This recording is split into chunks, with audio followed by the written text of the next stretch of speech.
Hey friends out there in YouTube land, Robert Ham here, Robert Ham Photography. Today we're going to be talking about the X100f and a couple of the accessories and some really neat things that you can do with it. What I'd also like to remind you is that I've got a camera going on, hamcamera.com. If you want to find out more about New Box, you can find us over at ham camera.com. A big shout out and thanks to 237 backers that helped make this a dream. Right now we are in the middle of production, looking pretty good. It's lots of fun, so go check us out over there.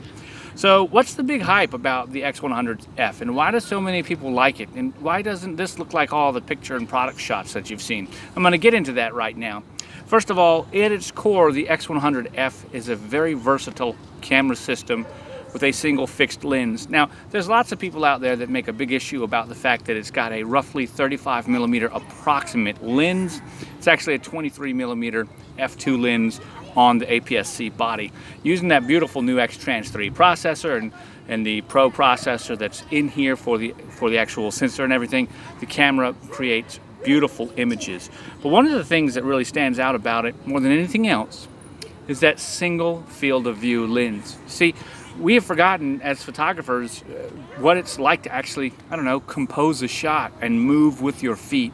The first thing that a 35mm field of view lens does for you is it gives you a very editorial look, a very photojournalistic kind of look. And it means that if you want to get into the action, you actually have to get close into the action, making the shot more personal for you. Now, this is great for family portraits as well as it is for on-the-street street photography. In fact, the 35mm perspective is wide enough that it can get most of the shots that you'd like outdoors in the frame all at one time. Now, we're going to stop right now and talk about a couple of very cool things that the X100f has going for it. Namely is this adapter. Now, there are two, of which this adapter is the 50mm equivalent focal length f2 adapter that goes on here. The actual adapter is not described as having an f-stop or anything. It's just described in focal length because the actual lens is on the camera itself. It's already an f2 lens. When we add this adapter to it, it gives us the equivalent focal length of 50mm and 35mm equivalent, basically changing our 23mm to a 33mm f2 lens. That's what it does. The nice part is Fuji designed this adapter to go on the camera as one lens system, and they didn't just do it once with a telephoto lens converter, the TCL X100. They also did it with the wide converter lens, the WCL X100. Both of these lens variants have a Type 1 and Type 2. The Type 2 designation just means that it has a magnet in the actual rim of the lens, so that when you attach it, the camera automatically detects that you've attached a converter lens, and then it switches out that focal length conversion for you automatically. The nice part about this is that you maintain really excellent quality in this lens, and you can adapt it to have a very small system that gives multiple focal lengths. The difference between 30 and 50 is very large when it comes to portrait photography.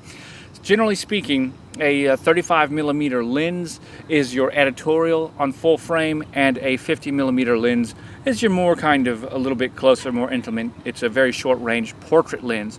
So it works very well in that respect of giving us a very short range portrait lens. Moving on from there, we've actually got this flash. Now I'm going to take this flash off right here. I can see what Fuji was going for in many ways. I'll actually even take the lens off real quick, the adapter. Fuji was going for, when they made this camera, a very versatile pocket-sized system. Definitely not a pants pocket, maybe more like a coat pocket. But this small format right here that allows for ease of use, you can take it with you everywhere. That's what Fuji wants us to do with this.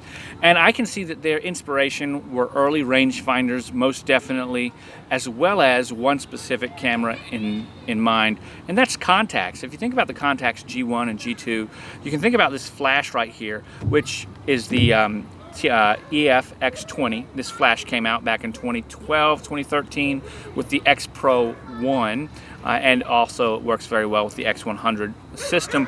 But you can see that it's a directional flash, points forwards straight up, and we've got some nice little dials that complement the DNA of Fujifilm right there with all their Pro X cameras.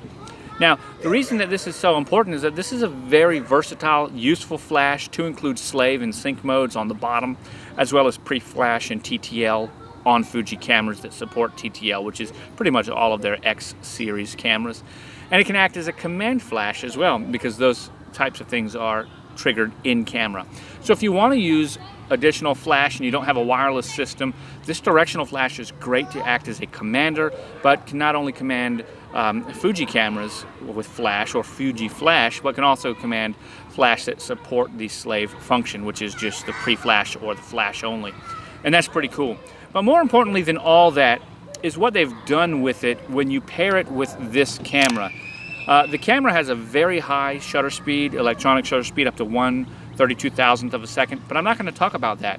What really makes this camera stand out happen to be the leaf shutter and the neutral density filter built in. Remember, a leaf shutter is not a focal plane filter. It doesn't go left to right. It opens and closes kind of like the iris of your eye, which is really nice. And that means that this flash can sync with this camera at every shutter speed. Now that is aperture dependent, but check this out. At f2, we can sync with the flash all the way up to 1/1000th of a second. Compare that to your fastest focal plane shutters that can sync without high-speed sync, only about to 1/250th on the nice ones, maybe 1/200th, possibly some out there that can get to 1/320th. But on most cameras that are only going to sync at 1/250th on the high end, we are 4 times faster right here, syncing at 1/1000th, and that's at the widest aperture.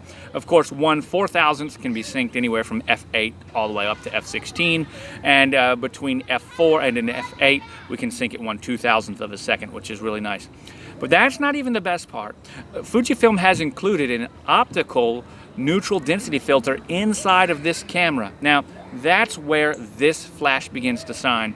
When you couple the flash with the neutral density filter, which is 3 stops by the way, that takes us into an equivalent shooting experience from 1/1000th of a second with flash to 1/2000th, 1/4000th, and then 1/8000th of a second. So we can shoot right here with the 3-stop neutral density filter built in conditions where we would need 1/8000th of a second mechanical shutter as well as flash. We can do that.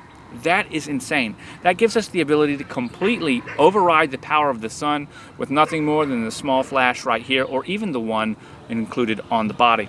Now, if we add something like this teleconverter, everything stays the same, but what's on this teleconverter is right now I want to show you is a circular polarizer. Now this circular polarizer has about a 1-stop, 1.5-stop light gating capability. Combine that with this flash, with the neutral density filter and the flash, I should say, then we go from a 3-stop neutral density filter and a 1-stop flash, circular polarizer, we're up to 4 stops, and that takes us from 1/8000th to about 1/16,000th. Obviously, if you put another neutral density filter, you could get even more. Now, I hear what some of us are saying. They're talking about why the flash doesn't pivot or bounce, and the reason is quite simple. At this amount of light gating capability, you need the flash pointing straight forwards in order to be able to light up your subject. Here's what I like to do. Notice right now I've got my hat on. When I take my hat off, you can see my face nicely. Notice also that people squint a lot in photos. So what I like to do is turn my model so that their back is towards the sun or towards the side, especially when I'm using this camera, so that they're not squinting. And that's going to make their face nice and bright. However, only part of it's going to be nice and bright. The other part might be in shadow. That's where the flash comes in. But more importantly, have you ever taken pictures of people when they're wearing a hat? Look what happens to my T-box area, the top part right here. It gets completely dark. Wow. Well, a directional flash at this point in time is exactly what you need to lighten that spot up. And that's how I use it.